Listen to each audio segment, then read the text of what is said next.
What is up, guys? Delboy here. Am I the only one who expects a big improvement on the quality of shows Eddy Hearn puts out in 2019? For my money, 2018 signalled the worst year for Matchroom boxing in terms of the quality of events, especially on regular Sky Sports. It is well documented that the last world title fight held in the UK to be shown on regular Sky Sports was in October 2017. That was Ryan Burnett against Zanat Zakhianov. So throughout the whole of 2018, we never got a world title fight on regular Sky that was held in the UK. For my money, that is atrocious. Atrocious, really appalling. And I was really disappointed with the quality of content last year from Matchroom, especially on regular Sky. We had some really poor cards on regular Sky, and even these pay-per-view cards, some of the undercards on these shows are shocking. I mean, I recall the Bellew versus Usyk card. The undercard for that fight was poor. The undercard for Joshua versus Povetkin was poor. You know, these cards need to get better. Are we really getting our money's worth from Matchroom boxing? In 2018, for me, no. The only pay-per-view card I truly enjoyed was Dillian Whyte versus Joseph Parker. That was a really good card, to be fair, and I really enjoyed that night's worth of boxing. But apart from that, I felt last year was pretty poor. Did they really deliver us the fights we truly wanted? Wilder Joshua, Khan versus Brook, you know, things of that nature. No, they didn't.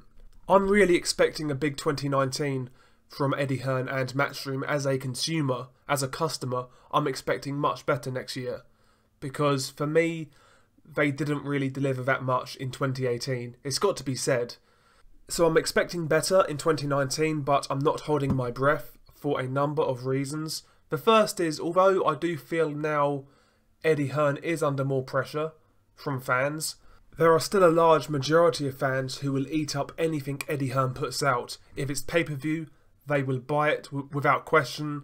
You know, they'll pay tickets to go to mediocre shows just to be a part of an event. And Eddy Hearn is catering to this type of crowd. He's not catering to us, the hardcore boxing fan. And I understand that, you know, he's in business to make money, but I don't think he can carry this on for an extended period of time without suffering some type of backlash. Like I said, the pressure is growing on Eddy Hearn, but will it really come to a head in 2019? Probably not. But I can't see it being too long before people really start to ask questions of Eddy Hearn and demand more.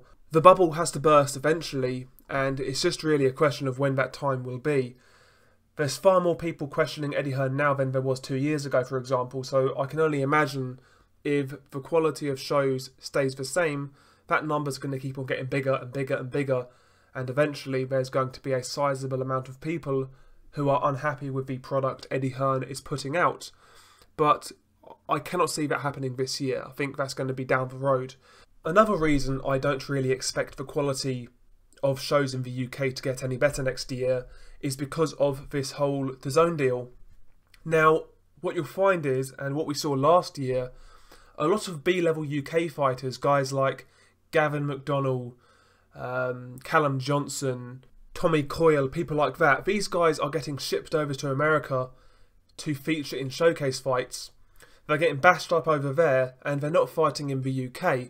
Now, before this DAZN deal, I'm sure Eddy Hearn would be much more likely to make fights like Callum Johnson versus Joshua Buatsi, but Callum Johnson is being shipped over to America to be involved in fights, and that is diluting from the quality of UK shows, because who's Buatsi going to fight instead of Callum Johnson? He is more than likely going to fight Liam Conroy for the vacant British light heavyweight title, and that is a fight that is pretty much a foregone conclusion, let's be honest about it. The Callum Johnson fight would have been much more interesting and it would have been intriguing, but we don't get that fight because Callum Johnson is being shipped out to the USA. Hypothetically, if Eddy Hearn didn't have this DAZN deal, in my opinion, the Buatsi versus Johnson fight would be a lot more likely. But like I said, because Johnson's being shipped out to the States, it's diluting from the quality of fights we get here. And I mentioned that last year, and I can really see that impacting UK domestic boxing in 2019, especially the regular Sky Sports shows. I keep on going back to that.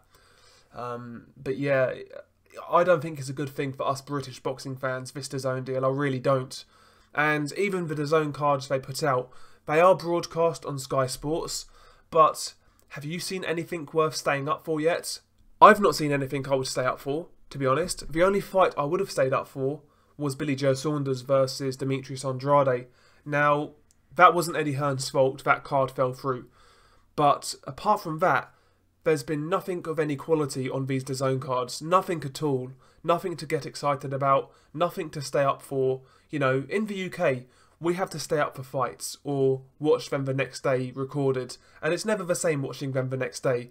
Give us hardcore fans in the UK something to stay up for if you're going to promote in America. You know, you've got this DAZN deal.